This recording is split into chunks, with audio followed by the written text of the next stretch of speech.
Welcome, guys. This is Glasgow Rangers Nation. I'm Owen James, and this is your Rangers news update, guys. It is Friday morning. Obviously, weekend fast approaching. Rangers take on Queen's Park in the Cup this weekend. Obviously, although I think most of our foci, I don't know what the word is on the SPL title race, which is obviously in full swing as we speak, guys. That Hibernian game. We could have won that.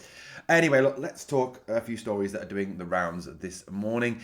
And if obviously you've got some thoughts on that, please drop me a comment. Let me know your thoughts on it. And let's go forward from here, shall we? And obviously, please smash a sub on the video. Help the channel to keep on growing, guys. Target is 10k by the end of 2026. If we can get there, keep on growing, guys. The best independent fan channel, guys. I'm not beholden to Talk Sport. I'm not beholden to anybody. It is just me.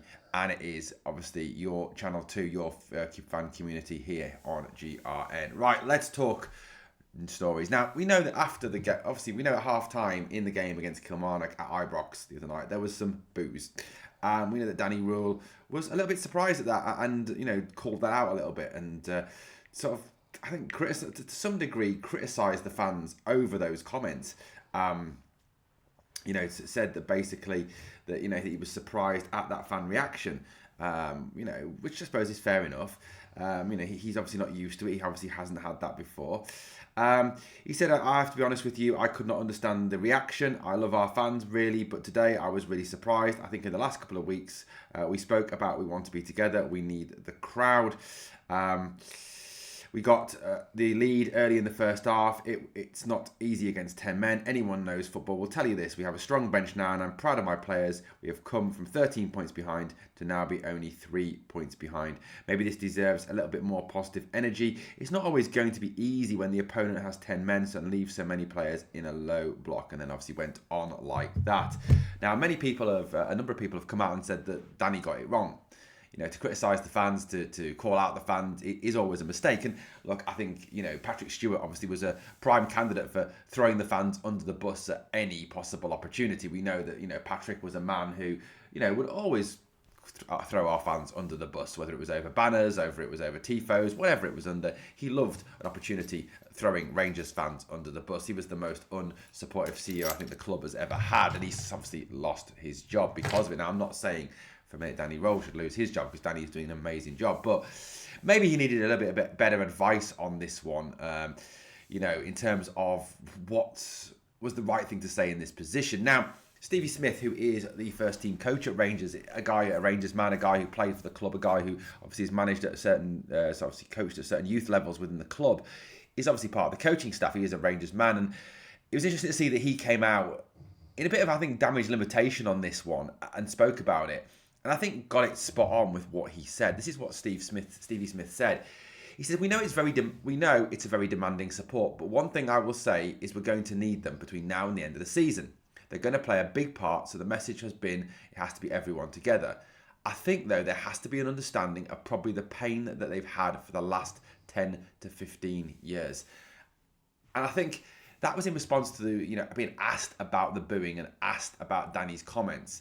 And that last paragraph that Steve Smith speaks of, I think, shows that he is a guy who really gets it, a guy who really understands it. And I think, Danny would do well to listen to guys like Stevie Smith at the club who understand where this club has come from since 2012, how this club has come back from the ashes, how this club has come back to be what it is.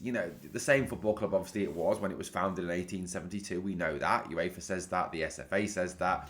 The Court of Arbitrations for Sport says that. Everyone says that, apart from the brain-dead morons that wear green and grey every week. So we do know that. But he's clear, he said, and I think he's right. I think the frustration that we feel as fans when perhaps things don't go as well as we hope they would go, in terms of not winning trophies or performances not being to the standard we're looking for, it is kind of a reflection of what has happened over the last 10 to 15 years. These games where we've been expected to win, we've been expected to put 3 points on the board, we've been expected to close the gap on the team at the top, and it just goes wrong, and it falls apart, and we blow it, and we bottle it, and we just don't do it. And it's like Rangers support are emotionally scarred by the past, emotionally scarred by the last sort of 15, 14 years that we've suffered, where the green and grey side of the city have dominated Scottish football. Look, as much as I hate to say it, it's true, they have. And Stevie's right with his comments. And I think it's interesting to say that he's come out a day or so later and said this to kind of show fans that, look, there is an understanding. And I wouldn't be surprised if Stevie Smith hadn't sat down with Danny Okenhowie on Monday morning and said, Danny, look, you got that one wrong, mate. And this is why you got that one wrong. And I wouldn't be surprised if there was a little bit more understanding from Danny now of the fans and how we feel as fans about the team and about when it doesn't perhaps go as well as we would hope it would. And it's not us being, too demanding or plastic fans or like that. It is emotional scarring. We've suffered for the last 12, 14 years since the club obviously went through what it went through in 2012.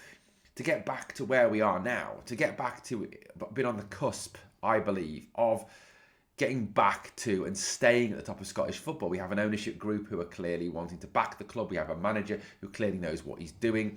We have a manager and a football structure that is now putting in place and bringing in players, like Ramens, like Scovolson, like Chukwuani, like Naderi, who get it, who are players who can take us to that next level. And I think Stevie Smith is very much spot on in his comments. I've got to say though, this morning I did actually have to have a laugh. I did. Now, you look at certain people, don't you?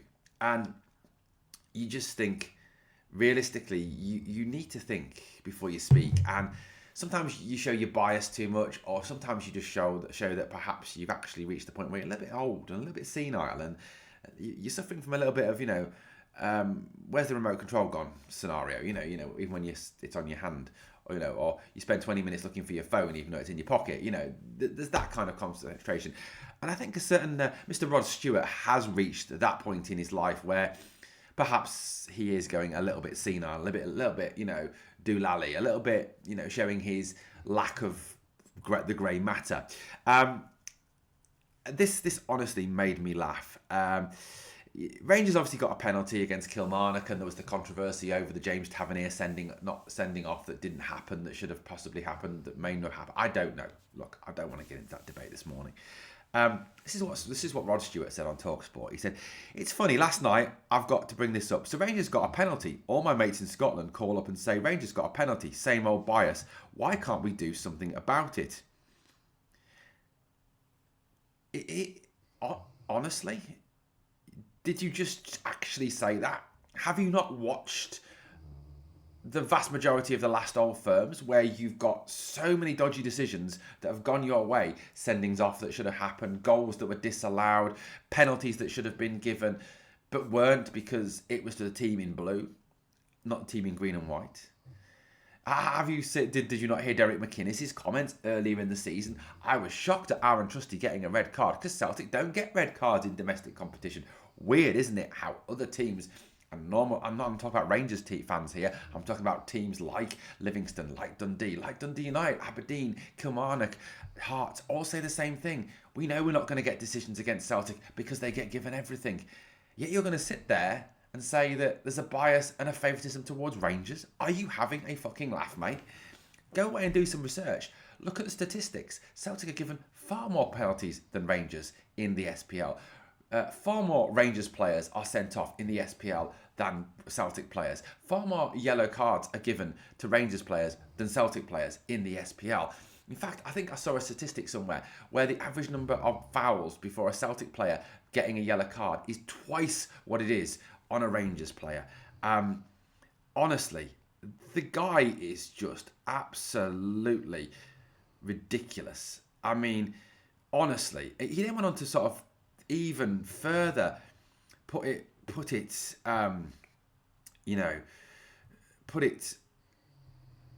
more stupid. He said, I know Jock Steele's been going on about it since the 1970s. I saw the penalty. It was a penalty. It was a sending off. But why can't we have unbiased referees? Well, you've just completely counteracted your own point there, saying it's biased, but it was a penalty and it was a sending off. I mean, honestly, the guy's a fucking moron. He really is.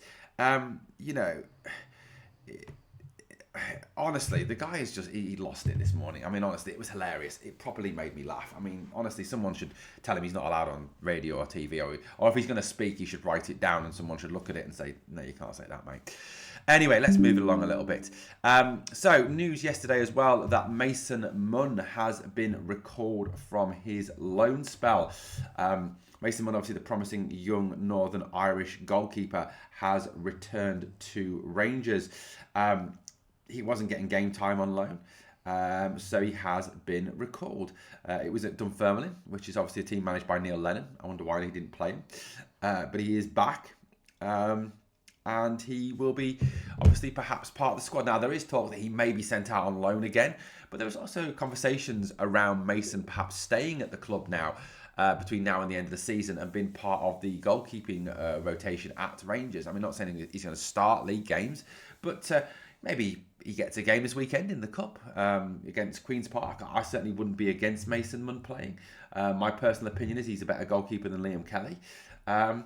It's obviously nice to have Mason back. It's a shame for him that it didn't work out for him at Dunfermline. He didn't get as much game time as perhaps Rangers and he would have hoped. But good to have him back at the club, and hopefully he goes on to have a great amount of success. Right, we need to have a conversation about Theo Asgard. There was a number of articles written, I think there's a number of bits and pieces this morning. There's a number of bits and pieces thereabouts. So there's a number of bits and pieces about this man. His move to Rangers has not worked out. It really hasn't. He was poor against Kilmarnock. He was even poorer against Hibernian. He has so many games where he just looks slow. He looks off the pace. He looks to have an inability to use the ball. The ball gets to him and everything just slows down. It's a shame because when he plays for Norway, he looks a better player. And perhaps that's because he's surrounded by the likes of Erling Haaland and Martin Odegaard. I don't know, who are world-class talents. But he just is very, very poor. Stats certainly back this up. He's made 22 appearances in the SPL this season, has scored 4 goals, which for a number 10 ain't great, especially as Todd Cantwell used to get absolute pelters for the number of goals that he used to score in that number 10 position. Your number 10 should be contributing, a lot more than he does to games.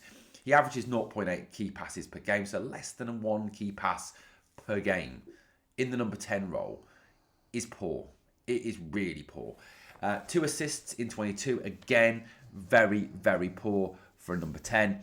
Tackles per game, 1.2, again, poor for a midfielder. Interceptions per game, 0.3, so his press is clearly not good. He's not a quick player, he's not a fast player, he's not an aggressive player, which again, if you're going to have a high aggressive press, your 10 needs to be part of that, especially with one up top.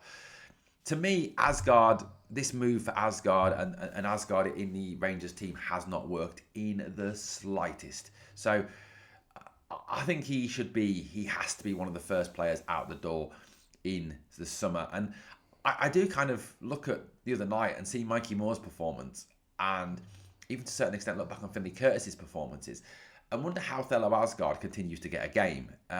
Moore is quicker, he's faster on the ball, he's more intelligent with the ball, he creates more, he scores more.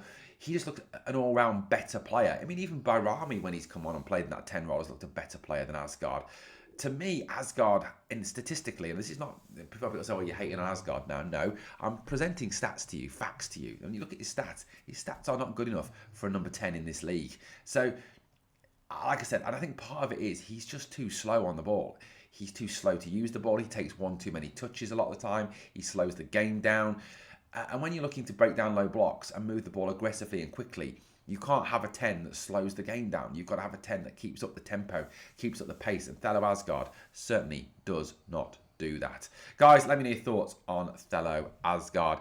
Certainly, I hope that he is one out the door in the summer. Thank you for watching Glasgow Rangers Nation. If you've enjoyed the content, please like, comment, share, and subscribe to the channel. And as always, guys, it's been a pleasure speaking to you. I'll catch you very, very soon.